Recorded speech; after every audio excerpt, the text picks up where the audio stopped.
Hello. Hello, my beautiful Deb. How are you? I sent out a reminder message. So hello to the two that are here. Got the hair colored. It's black. I have a shadow root black and a very bright, vivid purple. So, anywho, hello, Lisa. How are you feeling? Hi, Chrissy Boo.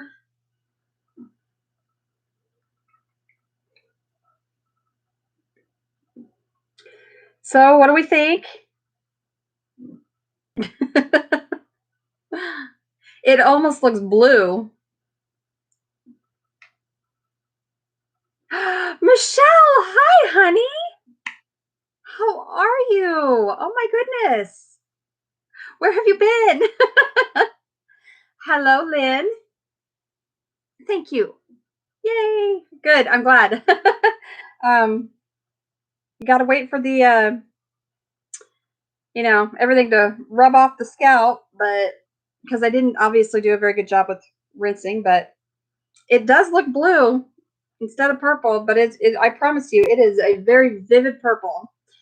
Hi, Victoria. Thank you. Hey, Jan, my spirit woman. I want to be just like you. Okay, cool beans. So, I'm going to give you a little update over about the weekend. Oh, hello, Fuzzy. Fuzzy's flying around. I'll give you a little update. Okay, so Friday, I ended up. I don't remember what I did on Friday. That's terrible. I'm lucky that I remember my own name some days, right? So, anyway, on Saturday, we ended up getting a call. My kids and I were out doing stuff, and got just got a lot of stuff done and whatnot. I got myself a beautiful hydrangea. Well, it was beautiful all weekend long, And this morning I go out to find it wilted. I was pretty upset. I was pretty unhappy. But I brought it inside, so we'll see if it kind of perks back up. And oh my goodness, we kind of prepared a little bit for Sunday. The kids, I wasn't feeling very well Saturday, but so I guess it was Thursday I went out and did all that stuff. And then Saturday, my kids went out and all three of them went out together. It was so nice. And they went and got my husband birthday gifts because yesterday was his birthday. 47. So I think most of you probably saw on social media, I posted a whole bunch of pictures of when just kind of throughout our life, all the way up up till a few years ago, or about 10 years ago, I guess.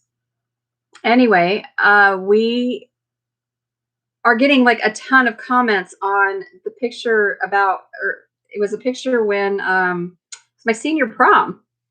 So I'm like, yeah, look how skinny I was. I was tiny. Of course, so was he. He was a stick.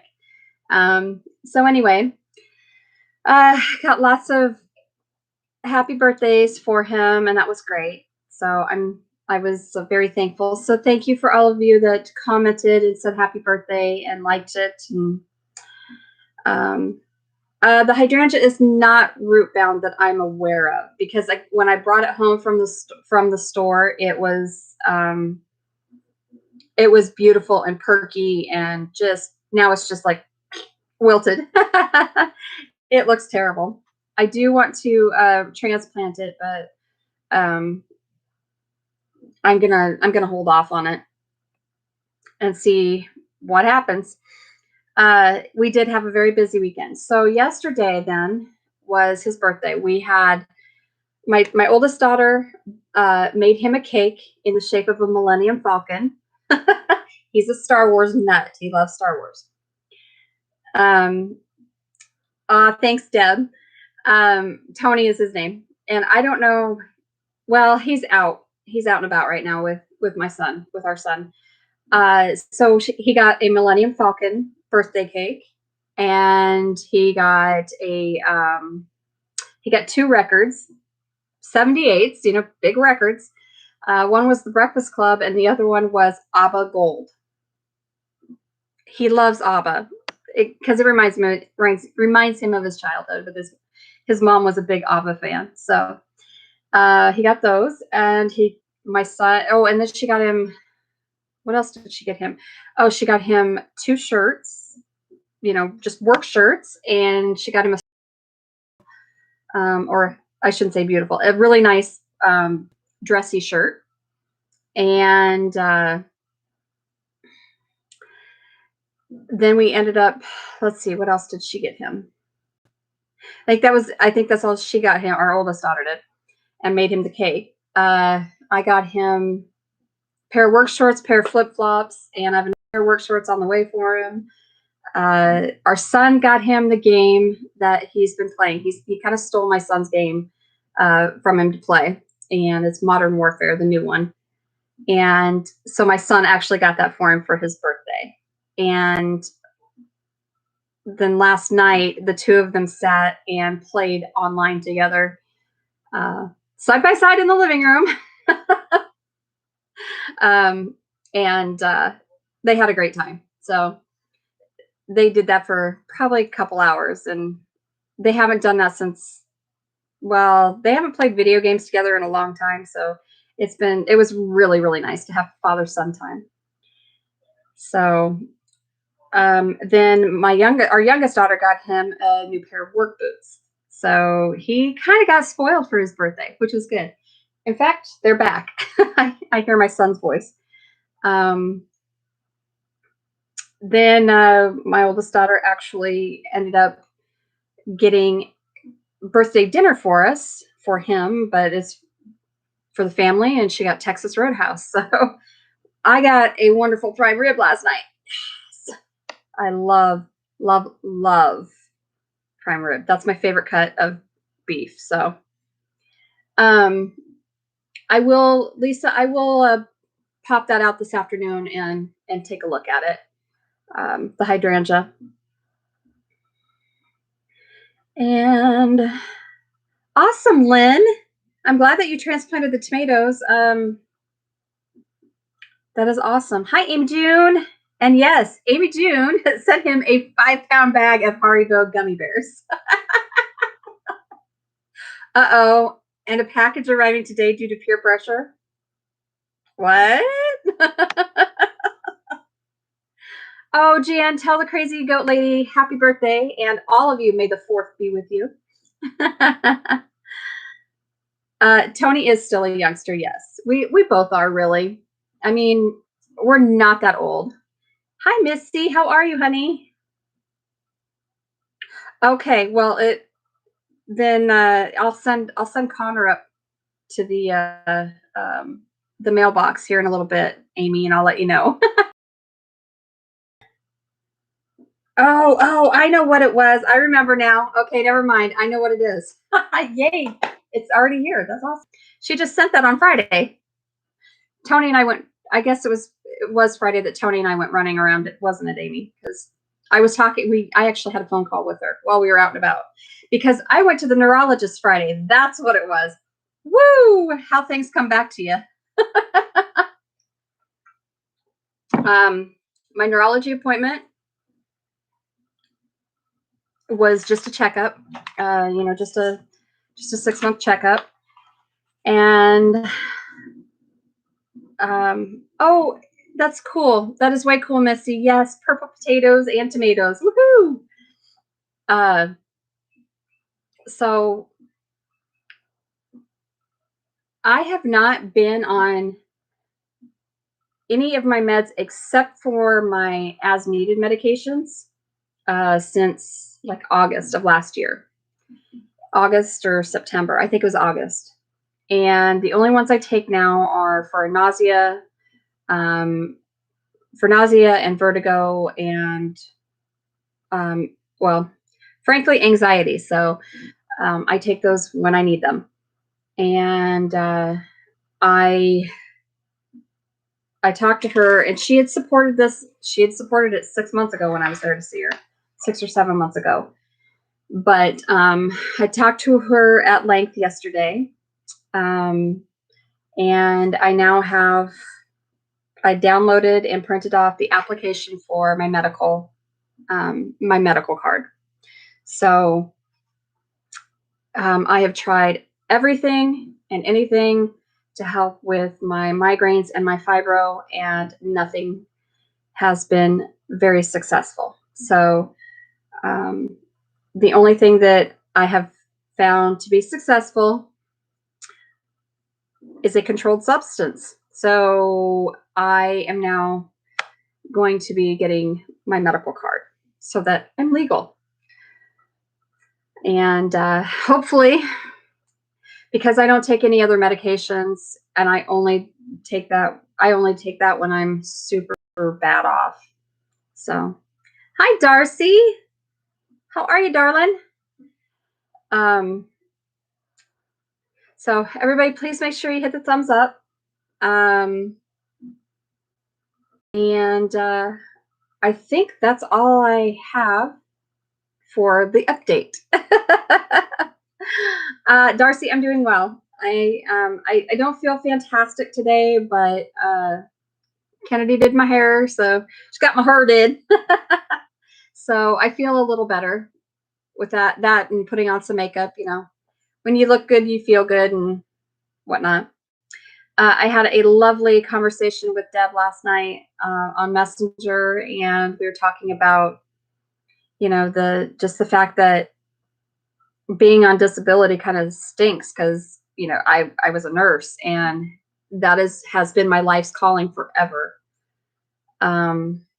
So I feel very lost and useless without my career.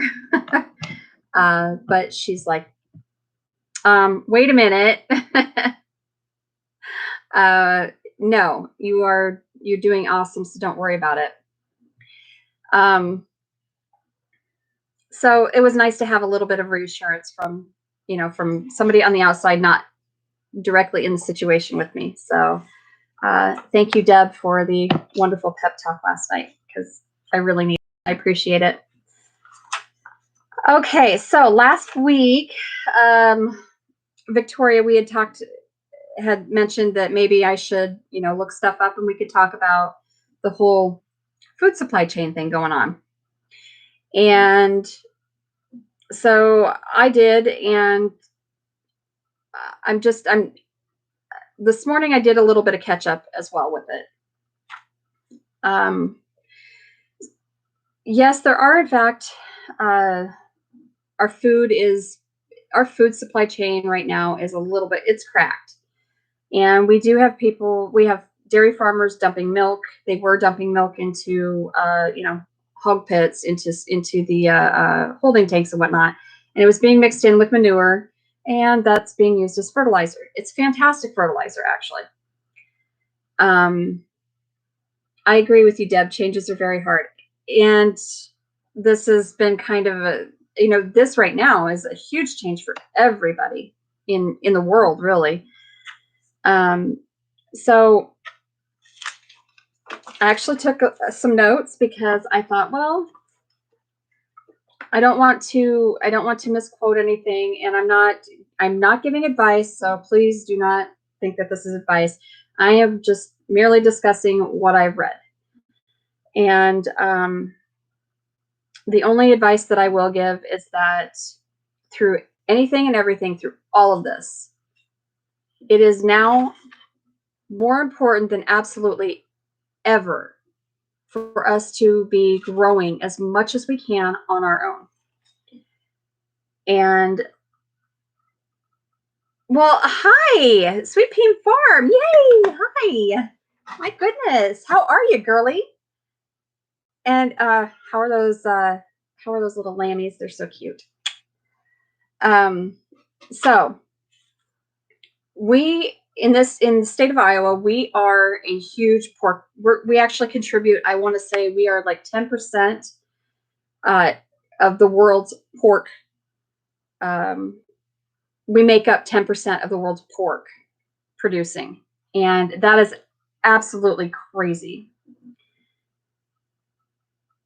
Oh, you're never late. It's fine. We're here. So everybody's here. So you're not late. It's good. As long as you made it.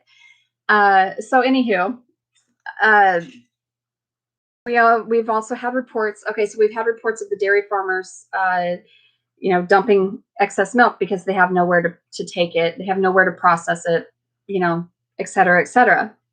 I read today that the governor of New York, Cuomo, has basically given a $25 million subsidy to the farmers in the state of New York, so that all of the farmers, that the dairy farmers, and even just produce, instead of tilling their crops under and trying to grow new on top of it, they're trying to get them to say, okay, listen, we're going to give you a little bit of money.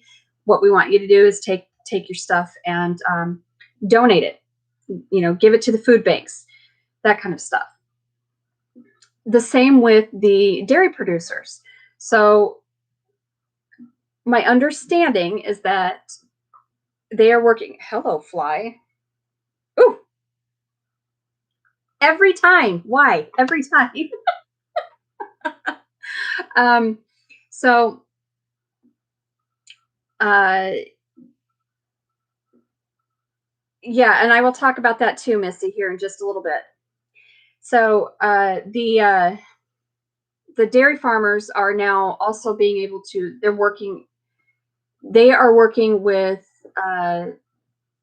different manufacturers. So like Chobani was one of them. And it just kind of, the list went on, to actually increase production to take on all this excess dairy product, all this excess milk, and make products, and then take that and donate it to the food banks, and give it to those who cannot afford to obviously purchase food. So, and that they would be subsidized with that. That's where part of this $25 million came into play. So I think that's actually a really good idea. I think that that's a good way to hit it head on. I had also read that the fishing industry, so the seafood, 2/3 of the seafood that is consumed in the United States is actually consumed through restaurant and hotel businesses. So now we're kind of on the downslope here, because of the fact that we've got all of our restaurants are for the most part closed. Now, in the state of Iowa, our governor has opened things back up, most things.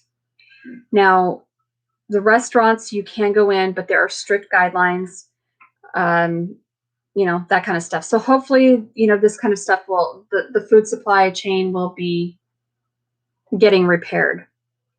At least the fishing industry and that kind of stuff. And our farmers around here, I found on, my husband and I actually both found on Facebook, and had talked to a couple of people. But some of the farmers around here are actually selling off their hogs instead of, um, disposing of them. So Tyson released a big ad in, I think it was New York Times, the Washington Post, and then I think another major newspaper. And they're like, the CEO of Tyson is like, you guys, this is all broken. What are we going to do? Tyson, I know that in the state of Iowa, we have one of our Tyson plants, which is about 25 miles from me, um, they are closed. They have, um, 80% of their workforce has been either exposed or has the problem, the the virus, I guess. So, um, now this is according to the news. I don't know how much of that is true. However, I do know that the plant is not operating at this point. Therefore, they're probably Misty, this is where you're coming into play because she works for a oh, oh wait. She works for a packing house. And so your obviously has not been, you know, super affected by all of this. So you're lucky to be able to ramp up your production. A lot of plants, though, Smithfield was one, JCB, and then Tyson have all said they have so many plants that they're having to either close or um, limit production because they don't have the workforce right now. Everybody's getting sick. And so there's, big controversy on, well, they're not providing the appropriate protection for their workers, blah, blah, blah, blah, blah. Just it just kind of goes on. But what they're saying is that, well, we have to shut these plants down so that we can do major cleaning, and we have to have people in there. And if they're all sick, of course, the break in the food supply chain, in the meat supply, is going to happen. You have chicken farmers that are,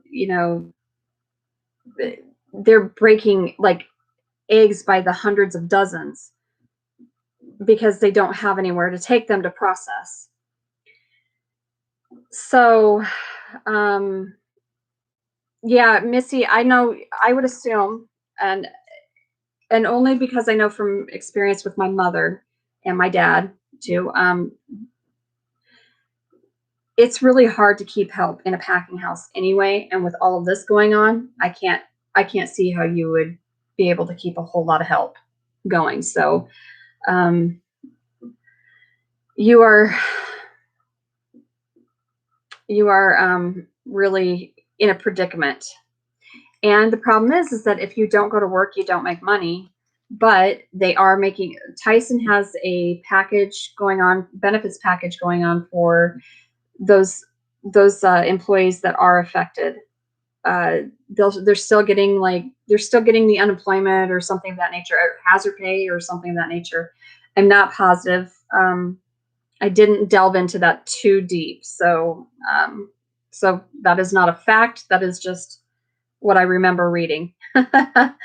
um, so the governor here in Nebraska has passed a law allowing restaurants to sell the restaurant packages to the public without nutrition labeling. So agreed, Deb. That is actually a really good thing. That is another thing that. So we've got all these manufacturers now that are saying, we supply in bulk. So we supply restaurants, hotels, the like, and we supply everything in bulk, our foods, and we package them in bulk. So now they're scrambling, trying to figure out how they're going to be able to package it for, single use, for family use, that kind of stuff. And that was one of the things that I read this morning in a couple of different articles, that they're really scrambling to try to figure out the packaging so that they can keep the production going, but that the general public still is able to get it instead of just restaurants and hotels and the like. So, oh, okay. We'll see. We'll see you back here in a few. So, now the USDA actually is, they're looking to spend millions of dollars, frankly. And what they're trying to do is they're trying to buy the produce and the milk and the eggs and the meat. And they're trying to get that donated to food banks and get it distributed, to those in need and that kind of stuff. So I think that they're kind of behind the eight ball here at this point. But hopefully they can start moving ahead and getting through. So it is so important that if you can grow as much of your own food as possible, do it. Container gardening works. You've got big plot, you've got a big swath of land. Use it, plant in it, turn that stuff over, and you can absolutely plant a garden to make it look beautiful, to meet your homeowners association guidelines, because you have homeowners associations are saying, well, you can't have a garden, you can't have this, you can't do that. Well, you can, because a lot of fruits and vegetables are very ornamental as well. Ooh, excuse me, hiccup. So there's absolutely a way that you can do that. You can grow herbs, you can grow vegetables, you can grow fruits, and you can intersperse all of this stuff with, uh, you know, bushes and flowers and, all kinds of beautiful plants. And no one will ever probably really be the wiser. So um, I encourage people also. I'm going to give you a little history on victory gardening. Victory gardening was actually and there's a lot of talk about people in victory gardening right now.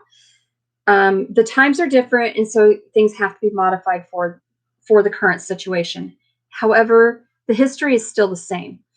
Well, hi, Rachel and Rusty. I don't know which one. So the history is still the same. The concept of a victory garden is still the same. And it's just, you're going to have to adjust it, obviously, for your needs. So I do want to give you some actual history on it, though, because there seems to be a lot of confusion. Oh, yay, both of you. Hi. Okay, so originally, this was an idea that was mentioned first by George Washington Carver. If you do not know who George Washington Carver is, I absolutely encourage you to look him up and research him and look into his history. He was one of the very first Black agricultural scientists in the United States. Amazingly smart man. Well, hi, Shelley. Yes, we're having a wonderful day. So basically, what his deal was that you can get food grade 5-gallon buckets from fast food places and bakeries. Absolutely, Deb. Sure can. If you've got 5-gallon buckets laying around, you've got even just your plastic ice cream tubs. The big, they're like, I think a gallon or half. Yeah, I think they're a gallon. Ice cream tubs. Those are great to grow things like lettuce or herbs or stuff like that in. So use them. It also goes along with the whole reduce, reuse, recycle. Use what you've got, and don't spend money on stuff if you don't have to. You can repurpose so much. So the whole idea of a victory garden was that not only are you growing the essential needs for your family, but you were able to help with the large burden of food production, namely in a time of war, which is where the victory gardens, war gardens, or what the heck, food gardens for defense. That's where those terms came about, and that typically they started coming about during the First World War. And George Washington Carver actually kind of introduced that. So he had mentioned it first.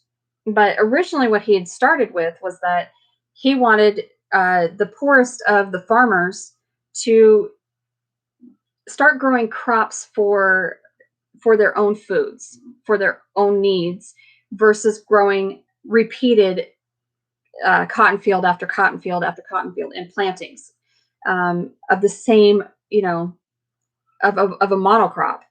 And so that's kind of how that all came about.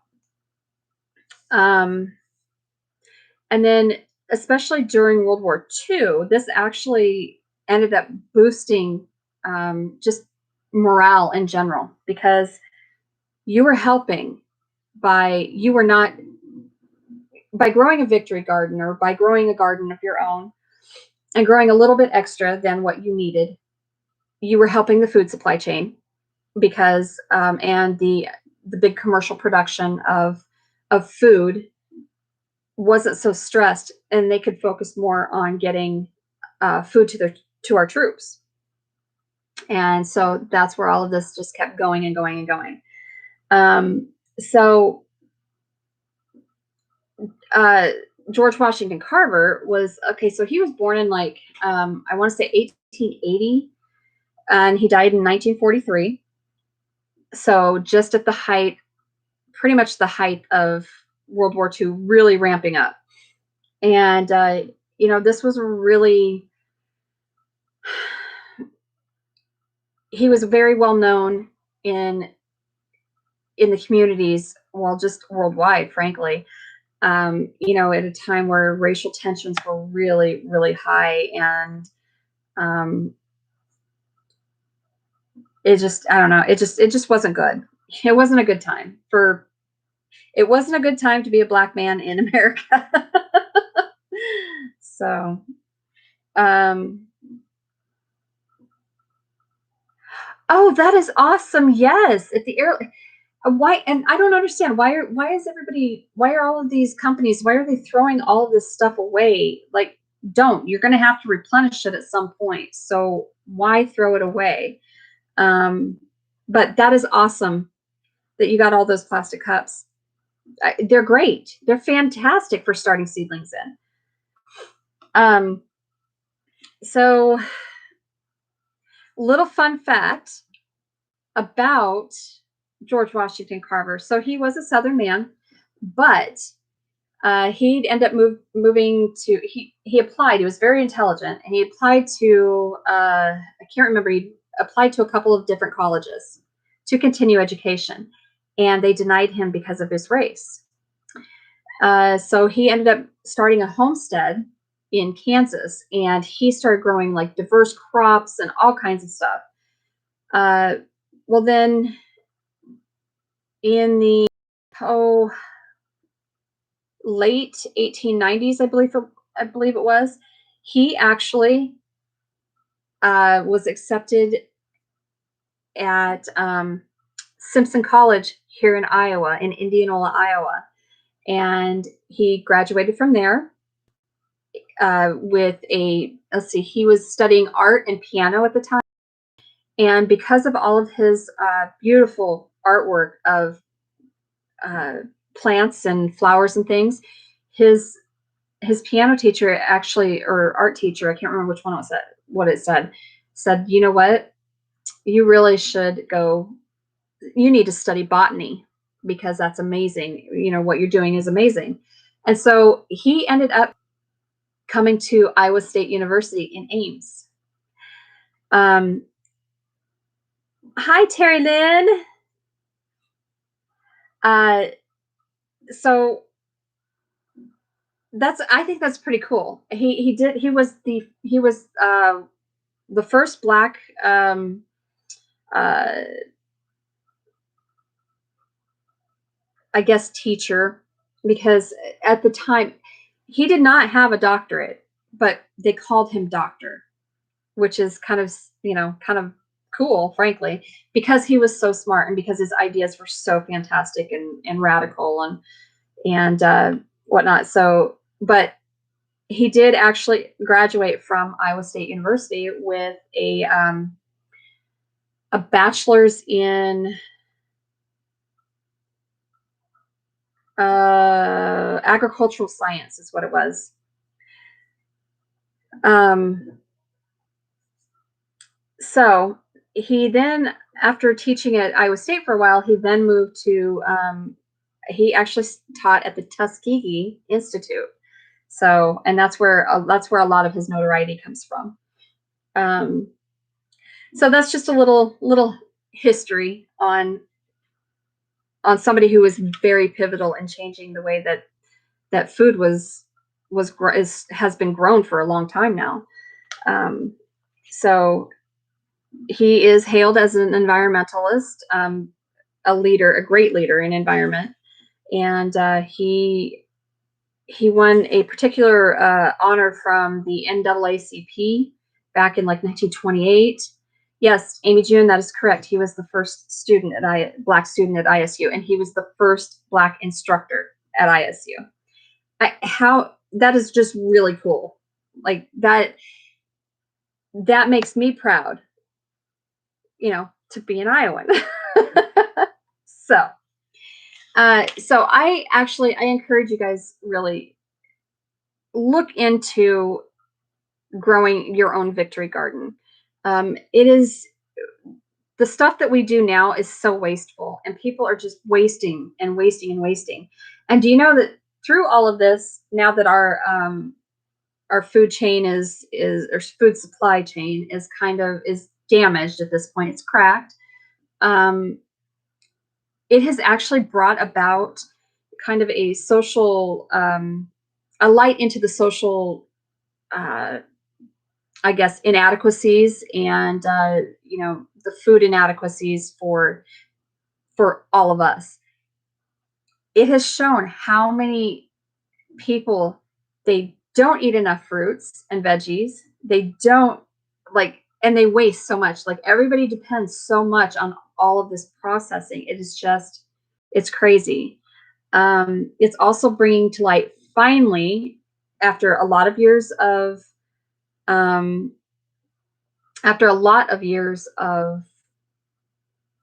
fighting for quality pay for wait staff and whatnot at a restaurant and that kind of stuff, and your I guess your meat producing plants.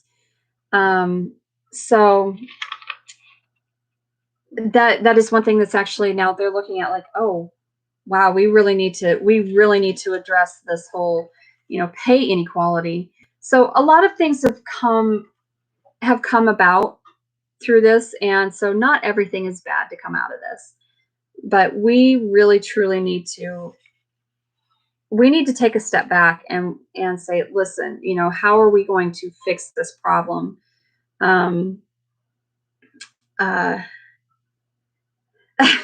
my cousin Timber is commenting on my Instagram post about Mandy Monday. She is so cute. She's too funny. And yeah, her name is Timber. She's a sweetheart. She's got three gorgeous little ones, and she's a single mom, and she's amazing. She's a good girl. She's a good girl. So another really cool thing that has come out of this is a bunch of students from, I think, I know one was Brown University, and I can't remember what the other one was. But anyway, they got together, they made this group, and they had formed this group. They have a website, and it's called FarmLink. And so basically what they're doing is they started this online site so that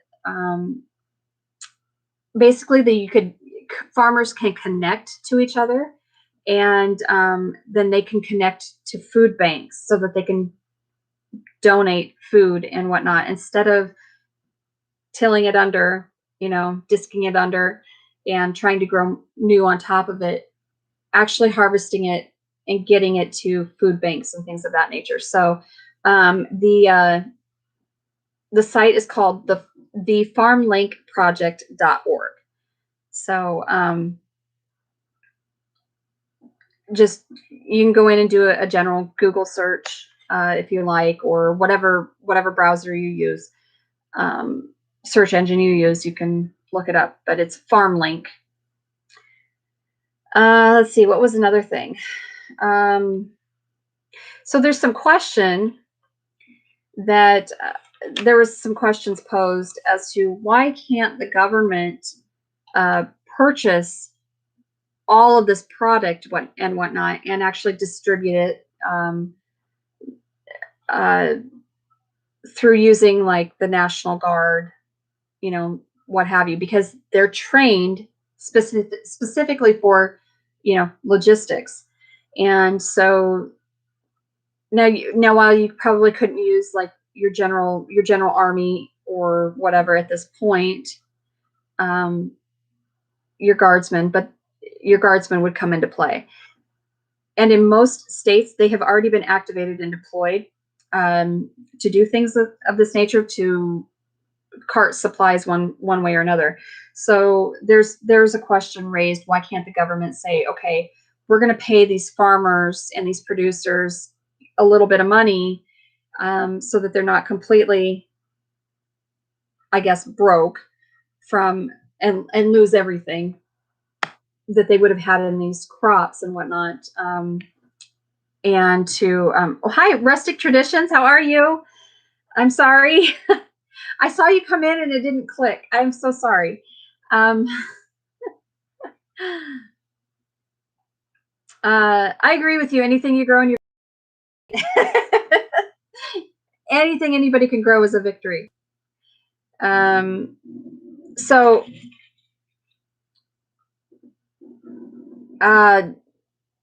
yeah, well, I don't know, Deb. I think being in Omaha, I think you could. I really think you could. You could spearhead that. So anyway, so they're wondering then, what can the government do to basically subsidize these farmers and these producers with a little bit of money, but not making them destroy their crops and destroying animals, frankly, for meat production, and getting that donated to things like and distributed through food banks and just volunteer programs and whatnot. So here's my theory on that, though. That's all well and good. I would fully support something like that. But you've got government contracts, you've got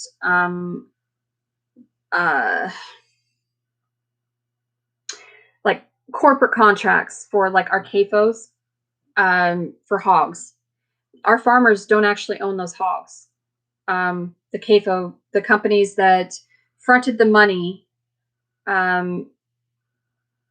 they actually own them. It's so silly. Like the whole thing is just, it's a big mess. I don't understand that world at all.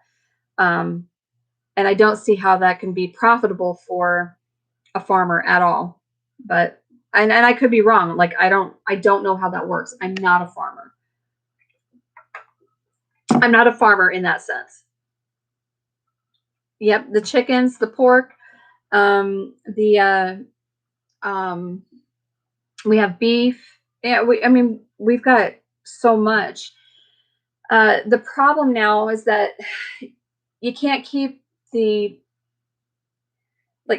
people should be growing their own food. Yes. They should be raising their own meat. Yes. The problem is that that's fine and dandy that you're doing all that, but where do you take it to process it? Because right now our processing plants, our packing plants they're running on a skeleton crew for the most part. They're running on, they don't have the ability, the capacity anymore, the running capacity to actually process everything. And so, yeah. Now we also know that we have you have your local butchers and meat lockers, things like that. The problem is that now so many of those, like I know of 2 lockers here in Iowa around my area that they are booked they are booked out for a minimum 6 months now for processing. So I can have a hog, that's fine, and I can get one from a farmer for like $90 around here because I mean, we're talking 300-pound hogs. They're selling them for, they're dirt cheap because they need to get rid of them. And rather than just destroying them and, dumping them, sending them to rendering, what do you do? So they're trying to sell off what they can. The problem is that the lockers now, your local meat lockers and butchers are like, I can't get this processed fast enough. And you've got so many people. We've got one locker is booked out until October, I think is what they said, is what the gentleman said. Booked out until October for pork and December for beef. That's crazy. And I mean, I don't even know about chickens. I mean, so you're right. It is not practical or possible for everyone to do. But if you can grow a little bit of your own, container gardening works great. It really does. And I mean, you're not going to be able to grow huge things like, and trellising. Trellising works fantastic as well. But I would love, I would love to be able to have, um, my own beef, my own pork, obviously my own chickens. I do have chickens, but I don't have that many. The problem is that I live within a city, entity.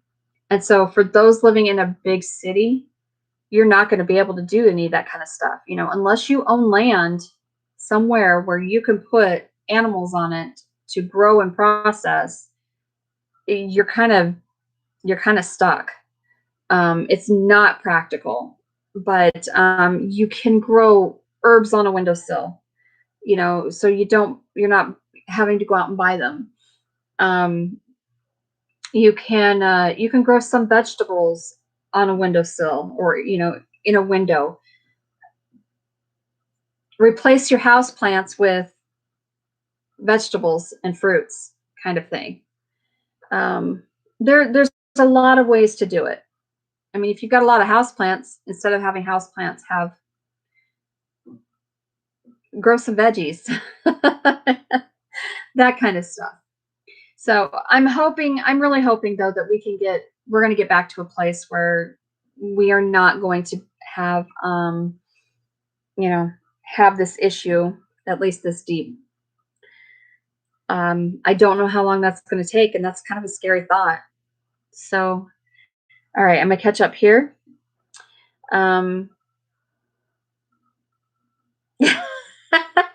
No, it would not be ideal.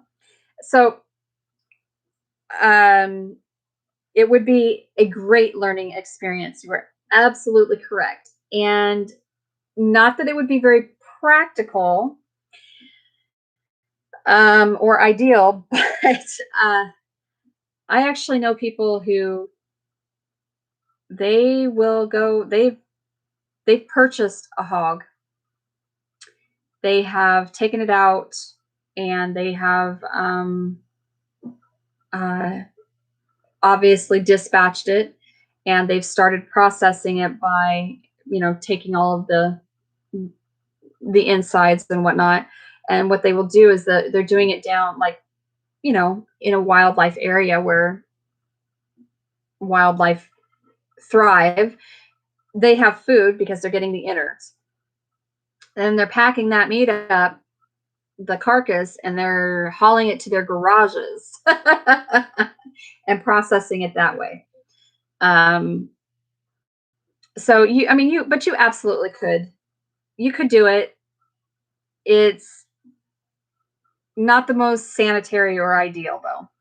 So it would be rough, but I think that for those who, when you go hunting for a deer, where do you process that deer? Do you process it right out there when you hunt? you know, and I mean, process it from start to finish. So, hi, Christy, welcome back. um, Harvesting animals is a lost skill, Deb. It really truly is. I mean, we are not in a time period now where it's commonplace for somebody to butcher their own food, you know, and process it, and it's just not. It is absolutely a lost skill. Um, yep, your garage. Yep, there are people who do that. My brother, he that's where he processes his deer. He When they go deer hunting, he processes his deer in his garage. I mean, it's not, like I said, it's not the most ideal, but um, his family's not going to be hungry, and those are his exact words. My kids won't go hungry, so you do what you got to do. I am not by any means recommending that everybody go out and do this, because that's not the point of this at all. I'm just saying that with with hard times come, you know, with necessity come great ideas, and you adapt to your environment, to your current environment. You have to learn to adapt and overcome. So you're going to do what you're going to do, you know, to make sure that your family is fed and taken care of. Well, hello, Mo Homesteading. How are you? Uh, yeah, see, Deb, so many people, so many hunters, you know, they love going hunting and they want that meat. And so they they process their deer in a garage or shed or what have you. So agreed, Mo Homesteading. Yes. I'm glad you're fabulous. So am I. um, Agreed, Lisa. Yes, it's a fantastic. You do need to know what you're doing, um, and it is absolutely a good. It is a fantastic skill to have. You need to know how to process an animal if you're going to eat meat. I mean, um, yeah, quail and chicken are so easy to process. I mean, chickens are not that hard to process either. Um, but it is agreed, Rachel. It is harder than we think. Um, but it makes you, but Rachel, it is hard and it is very emotionally taxing. You are absolutely correct with that. However, you are, you've gained a skill, and this skill is going to be able to provide nutrition for your family. You know, I mean, plain and simple. You're going to be able to have meat, and you're not going to have to worry about that. You know, you're going to, and here's point B. You're going to appreciate the fact that you have that skill. You're going to appreciate your food source more. So while it's emotionally taxing, it will become easier if you do. Obviously, when we do things repeatedly, things become easier to do, and so they're easier to um, kind of, I don't know, they're easier to deal with. But you absolutely learn to appreciate your food source and what the life of that animal meant, when you are having to raise and dispatch and process that animal. And when you are sitting down at your meal and you're going to have a nutritious, you know, protein packed meal, you're going to appreciate that a whole lot more and where that came from. Well, thank you. Thank you for telling me I look fabulous. Quail are very easy. I was just gonna say Deb raises she raises quail. Aw.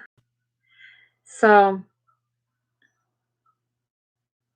yeah, a lot of people, their kids do not know where their food comes from, and that is scary and that is sad, which is why I'm saying we need to push for growing as much of your own food as you possibly can. And kids need to be taken to a farm, and they need to be shown. The city kids need to, most of them don't have any clue where their food comes from. And so take them out to a local farm. Most farmers are more than willing to say, "Hey, this is where your bacon comes from." And they're going to show you a pig. And this is where that steak that you like on your plate right there, well, that was this cow, kind of thing. And you can absolutely do it without being, morbid or nasty. Um, so, and I think, and a lot of farmers will be more than happy to help educate, and tell people this is where your fruits and veggies come from. Look, this is the garden. Here's your tomato. You want to know where that pizza sauce came from? Right there. We had to grow it right there. Comes from a tomato. That kind of stuff. So, just my opinion. It is absolutely worth it. It is absolutely worth it, Rachel. Two button quail. Oh, cute. Aw. Button quail are adorable. They're so little. They're so little. Sharp scissors. Yep. Yep. So Friday, I went out to feed my chickens. And I have a jerk rooster. I'm sick. He's loud, he's obnoxious, and he's mean. So I know you've heard me talk about him before, and I need to dispatch and this and that. So, excuse me, Friday, I went out to feed them. I didn't even get up to the fence for the coop cage. He ran at the fence and tried to attack me through the fence. I had to fight him off 3 or 4 different times because he was trying so hard to attack me and spur me. And I'm like, really, dude? Come on. So when I was trying to leave the coop, he decided he was going to run at me. And he does this anyway, but he was so aggressive on Friday. He it's an old dog kennel, and it's it's a 10 by 12, I think is what it is. The text that you sent me, okay. But anyway,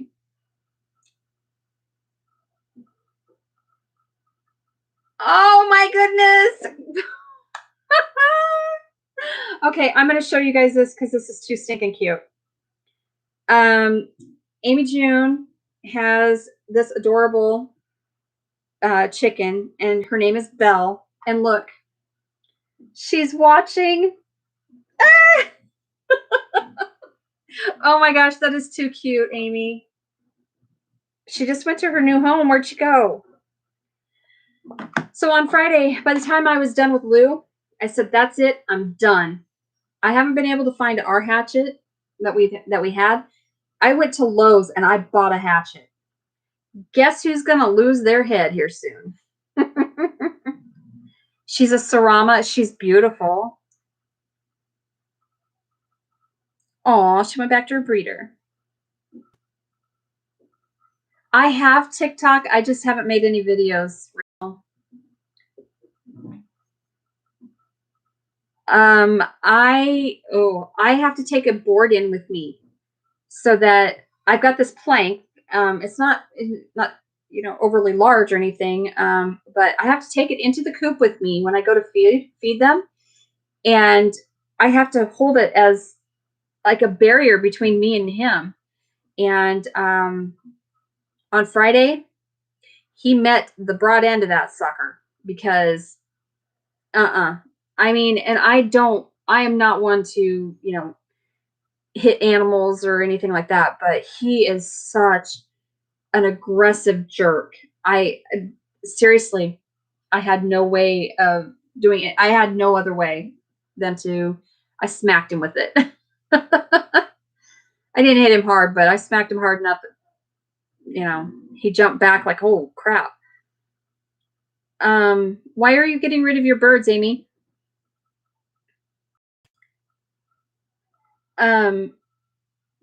Yep, that's exactly right. The thing is though, Lou is beautiful. Like he is so handsome. He's such a handsome, but he's such a jerk. And so, yep, he's gonna make a really nice dinner. Uh, I've kind of him-hawed, like I really have him-hawed back and forth on whether or not to dispatch him because I really kind of want to go ahead and let him breed um, uh, with the other olive egger that I have, Ethel. They're beautiful, and she lays some of the most beautiful um, olive colored eggs. But I don't know. I would rather have a different rooster and the attitude.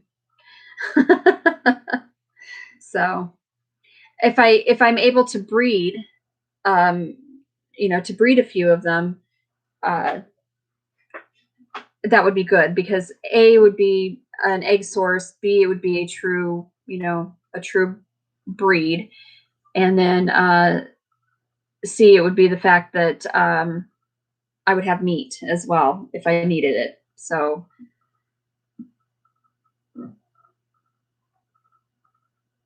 you eat 4 eggs per week and get way too many. Oh my gosh. Tony went out to feed the chickens for me today. And Lou attacked him. He was attacking him. He brought in, I'm not kidding you, 10 eggs from 6 hens. Yesterday I had 6. I had 1 from each hen, and today there were 10. I'm like, holy cow. So yeah, I've got a ton of eggs, and I gave away a dozen to my neighbor because they brought me egg cartons. I'm like, I'll give you some eggs for that. My goodness.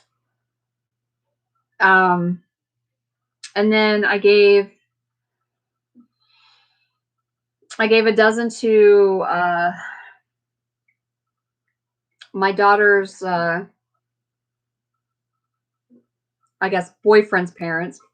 And then I gave a dozen away to because our school is doing the program where they deliver lunches to all the school kids, and so I gave a dozen to the people that drop off moon pies lunches. So I do need to make a gravity feeder. I'm sorry, French burnt peanuts. I love these things.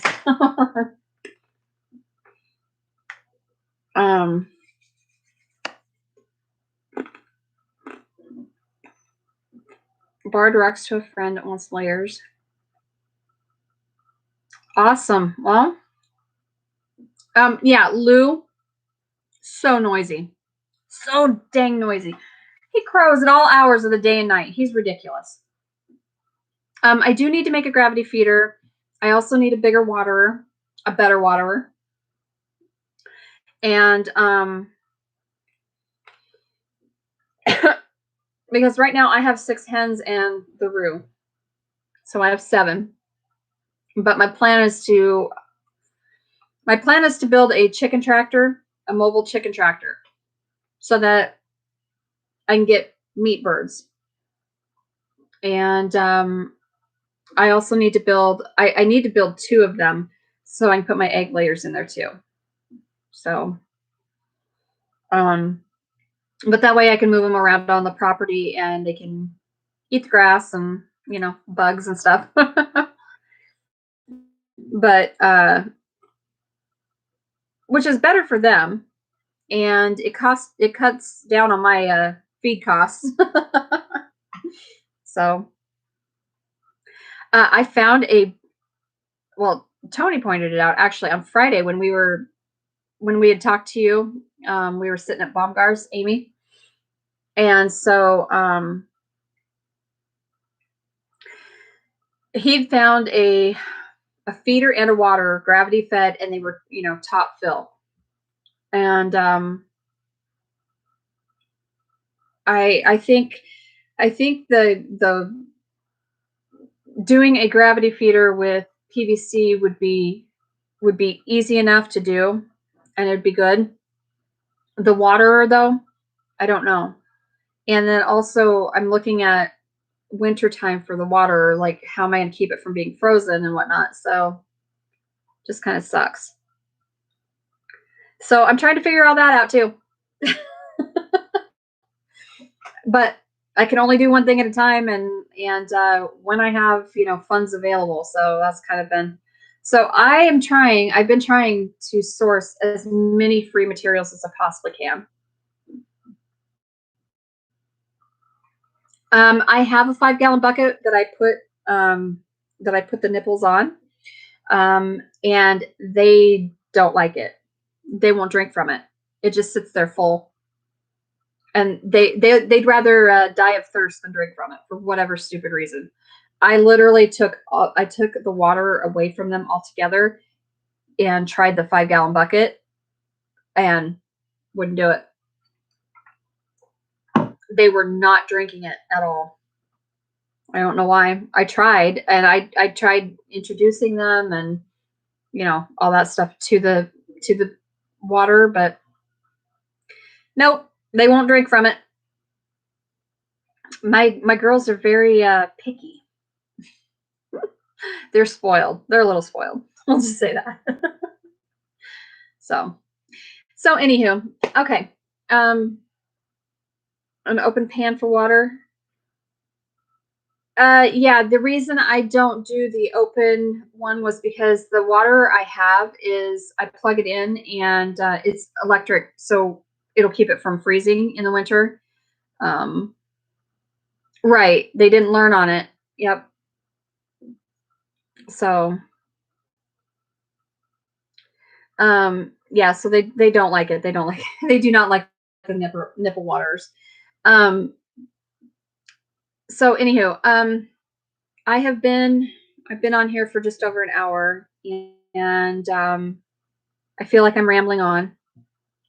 I tend to do that.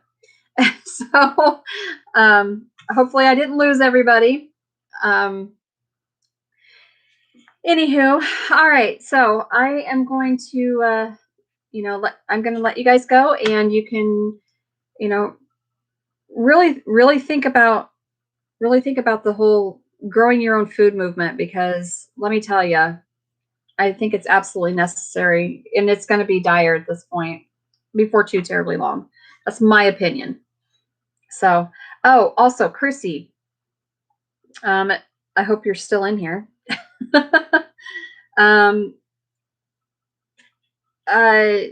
Chrissy had said this morning on Marco that her local grocery store they were selling strawberries for $1.88 a pound, which is that's very cheap for strawberries. And so the thing is that the farmers are actually having to look for new buyers and whatnot. But California right now, May is their strawberry harvest month. like they really start to harvest then. And so that's why you're getting them so cheap. And but they're still trying to find, like, they're having issues with having farm workers to pick those berries and that kind of stuff. So got to. That's awesome, Amy. That is cheap. That is so cheap. Yep, it's picking time. That's right. So that's the thing. Like it's picking time right now, and so you have farmers that are like they're looking for new buyers because they've got to get all this product out, but they also are looking for workers. So, but that is why your strawberries are so cheap right now, Chrissy.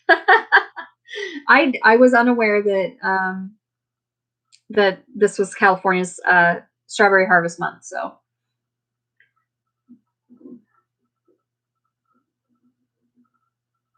that is true. That's true, Amy. Yes. Yep.